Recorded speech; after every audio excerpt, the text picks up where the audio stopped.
Writing test instructions. This writing test includes two separate tasks. You will have 27 minutes for task 1 and 26 minutes for task 2. Try to complete each task to the best of your ability within the time limits.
This email is from a student to a teacher. If you need more time to read the full answer, feel free to pause the video. The email is well organized and covers all 3 bullet points. The writer gives the exact dates they will miss class, Monday, June 17th and Tuesday, June 18th, explains the reason clearly, and politely asks for help to stay caught up. The email starts with a friendly but respectful greeting, and the tone is formal but warm, which is right for a teacher. It has clear paragraphs with one main idea in each. The first explains the absence, and the second asks for support. The final sentence thanks the teacher and closes the message. The writer uses simple linking words like also, if, and because to connect ideas clearly. These help the reader follow the message easily. There are 2 stretch words in this answer: celebration and grateful. These are a little harder, but still common and useful in daily writing. One helpful tip for beginners is to use full sentences, even for short ideas. For example, say, I will be away on Monday, instead of just away Monday. Full sentences make your message easier to understand and more polite.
This response gives a clear and well-supported opinion.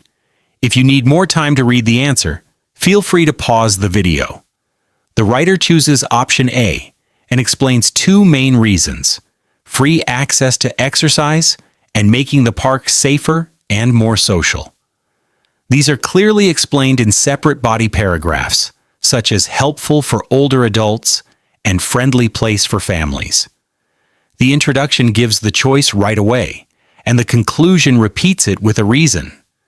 The email has a semi-formal tone, which is good for a public survey.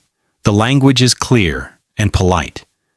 It follows a good structure: one short sentence for the opinion, two middle paragraphs with examples, and one short ending sentence. Linking words such as firstly, also, for example, and for these reasons make the message easy to follow. Two useful stretch words are membership and equipment. These words are common in daily life and helpful to learn. A good tip for beginners is to include one short example for each main idea. For instance, this writer says, "I enjoy working out with others in the community." These details help the reader understand your reasons better and make your answer stronger. This is a strong response to a community survey. You can pause the video now if you want more time to read the full answer. The writer picks option B and gives two strong reasons: learning new skills and building social connections. These ideas are clearly shown in two short body paragraphs. The response includes specific phrases like explore their creative side and feel part of the community. The introduction says the choice directly, and the final paragraph repeats the opinion clearly. The style is semi-formal, which is perfect for a neighborhood topic. The sentences are short and easy to understand. Each paragraph focuses on just one main idea, which helps the reader follow along. The writer uses simple linking words like firstly, also, for example, and in my opinion. These help to show the order and connection between ideas. Two helpful stretch words in this answer are creative and express. These words are great for talking about feelings and activities. Here is a tip for beginner writers. Use one example from real life if you can. This writer says, "My sister joined a painting class." Examples like this make your writing more personal and strong.